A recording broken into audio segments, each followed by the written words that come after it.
Pero we did not buy this on a cash basis. Parang installment na how siya. much is the Rolls-Royce? So the Rolls-Royce was around parang 42. 42 million. Rolls-Royce, isang kotse lang yun. What else? The Maybach. Maybach, Mercedes.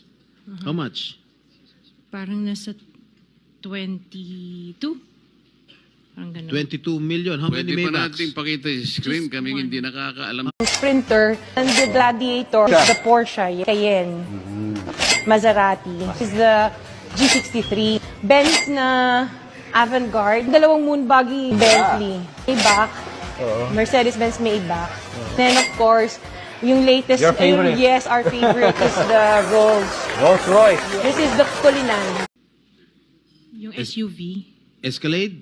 Yes. Oh, magkano? Parang yan. Mga 11 yata po yun. Bulletproof? No. Isa lang. One white, one black. Oh, dalawa. Both at 11 million each. Yung isa 8. Yung black. Long wheelbase? Yes po. What else?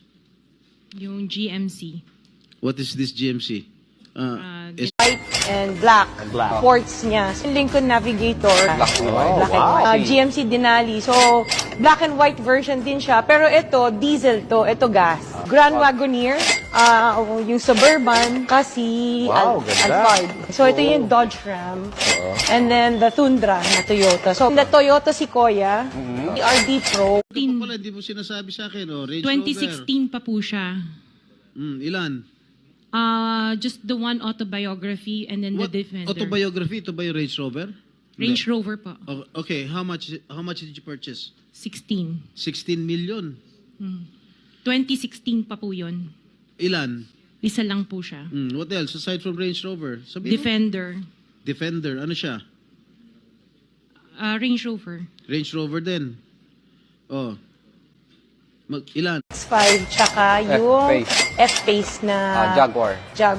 Altera, Mercedes-Benz, GLS. The S-Class, the Volvo XC90, the autobiography Range Rover. 2020, the Evoque. Then, Defender, natin yung long wheelbase. LM, yung Lexus na, yes, the higher end of the Alphard. Of course, yung LC2.